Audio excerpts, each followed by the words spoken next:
Hello. So, dito ko pala nakatira. Nakatira ako dito. Pero, dito lang ako sa may bahay ng lola ko. Ayan. Yung lola ko kasi, yung nakita niyo naman na malaking bahay. Ito, bahay nila lola. Okay? Tapos, sa baba kami nakatira. Sa baba kami nakatira. So, ayan guys. Bye-bye.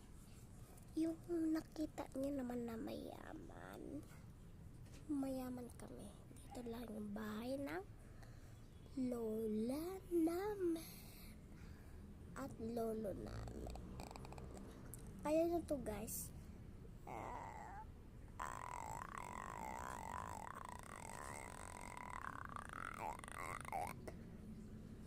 Titiisin nyo lang siya.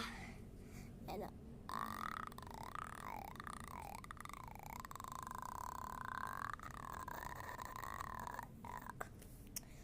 Tiisin nyo lang. Bye-bye.